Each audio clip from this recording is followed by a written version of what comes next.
നമസ്കാരം. സ്വന്തമായ ഒരു വീട് എന്നത് എല്ലാവരുടെയും ഒരു സ്വപ്നം തന്നെയാണ്. ലോൺ എടുത്തിട്ടായിരിക്കും പലരും വീട് പണിയുന്നത്. അങ്ങനെ ലോൺ എടുത്ത് വീട് പണിയുന്ന ഒരാളുടെ സാഹചര്യമാണ് ഇന്നത്തെ വീഡിയോയിലൂടെ ചർച്ച ചെയ്യുന്നത്.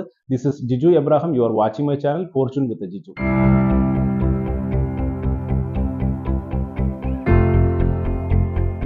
ഞാൻ ആദ്യം സൂചിപ്പിച്ചതുപോലെ ഏകദേശം ഒരു 30-ാമത്തെ വയസ്സിലോ ഒരു 35-ാമത്തെ വയസ്സിലൊക്കെ ആയിരിക്കും ഒരാൾ വീട് മേടിക്കുന്നതിനെ കുറിച്ച് ആലോചിക്കുക. അപ്പോൾ സപ്പോസ് ഒരു 35-ാമത്തെ വയസ്സിൽ വീട് മേടിക്കാൻ ഒരാൾ തീരുമാനിക്കുകയാണെങ്കിൽ ഏകദേശം ഒരു 50 ലക്ഷം രൂപയുടെ ലോൺ എടുക്കുന്ന ഒരു വ്യക്തി അല്ലെങ്കിൽ 50 ലക്ഷം രൂപയുടെ വീട് മേടിക്കുന്ന വ്യക്തി ലോൺ എടുത്താണ് വീട് പണിയുന്നതെങ്കിൽ ഇന്നത്തെ ഇൻട്രസ്റ്റ് റേറ്റ് അനുസരിച്ചിട്ട് 9% ഇൻട്രസ്റ്റ് റേറ്റ് വെച്ച് നോക്കുകയാണെങ്കിൽ 50 ലക്ഷം രൂപയ്ക്ക് മേ ബി അടുത്ത 25 വർഷത്തെ ടെന്യൂറും കൂടി നമ്മൾ കണക്കാക്കുകയാണെങ്കിൽ ഏകദേശം 41,960 രൂപ ഒരു മാസം EMI ആയിട്ട് അടയ്ക്കേണ്ടി വരും. ഈ 41,960 രൂപ EMI ആയിട്ട് അടയ്ക്കുന്ന ആൾ അടുത്ത 25 വർഷം കൊണ്ട് ടോട്ടലായിട്ട് ഈ പറയുന്ന ബാങ്കിന് അടച്ചു തീർക്കുന്ന തുക എന്ന് പറയുന്നത് 1,25 ലക്ഷം രൂപയായിരിക്കും. ഈ 1,25 ലക്ഷം രൂപ നമുക്ക് എങ്ങനെ റിക്കവർ ചെയ്യാം അല്ലെങ്കിൽ എങ്ങനെ നമുക്ക് വീണ്ടെടുക്കാം, ഇതിനെക്കുറിച്ചാണ് ഞാൻ ഇന്ന് എക്സ്പ്ലെയിൻ ചെയ്യാൻ പോകുന്നത്.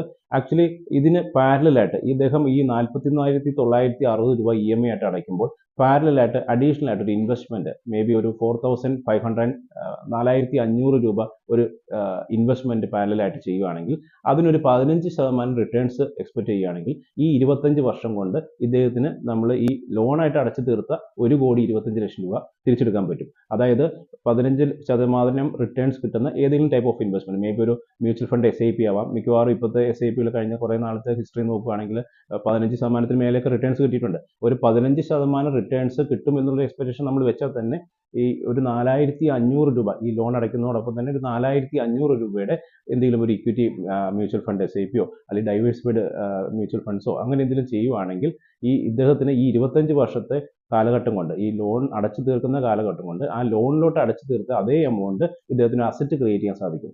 ഇത് ഒരു 12% റിട്ടേൺ ആണ് കിട്ടിയുള്ളെങ്കിൽ പോലും ഏകദേശം 7,395 രൂപ ഒരു മാസം ഒരു SIPയിൽ ഇൻവെസ്റ്റ് ചെയ്ത് കഴിഞ്ഞാൽ ഈ പറയുന്ന 12% റിട്ടേൺസ് കിട്ടുവാണെങ്കിൽ 1,25 ലക്ഷം രൂപ എന്ന് പറയുന്ന ഈ എമൗണ്ട് ഇദ്ദേഹത്തിന് റിക്കവർ ചെയ്തെടുക്കാൻ സാധിക്കും. പാരലലി ഇങ്ങനെ നമ്മളൊരു കോർപ്പസ് ഉണ്ടാക്കിയെടുക്കുന്നതിന്റെ ഇമ്പോർട്ടൻസ് നമുക്ക് നോക്കാം. കാരണം നമ്മളൊരു വീടിന് വേണ്ടിയിട്ടാണ് ഇവിടെ നമ്മൾ സ്പെൻഡ് ചെയ്യുന്നത്. അപ്പോൾ 25 വർഷത്തെ ഒരു ടെന്യൂർ കഴിയുന്ന സമയത്ത് നമ്മുടെ വീടിന്റെ അവസ്ഥ എന്തായിരിക്കും എന്ന് ആലോചിച്ച് നോക്കി. വീട് നമുക്ക് എന്തായാലും ആവശ്യമാണ്. 25 വർഷം കഴിയുന്ന സമയത്ത് മിക്കവാറും ഈ വീടിന് റീപ്ലേസ്മെന്റ് വേണ്ടി വന്നേക്കാം, അല്ലെങ്കിൽ എന്തായാലും മേജർ ഒരു റിനോവേഷൻ വേണ്ടി വന്നേക്കാം.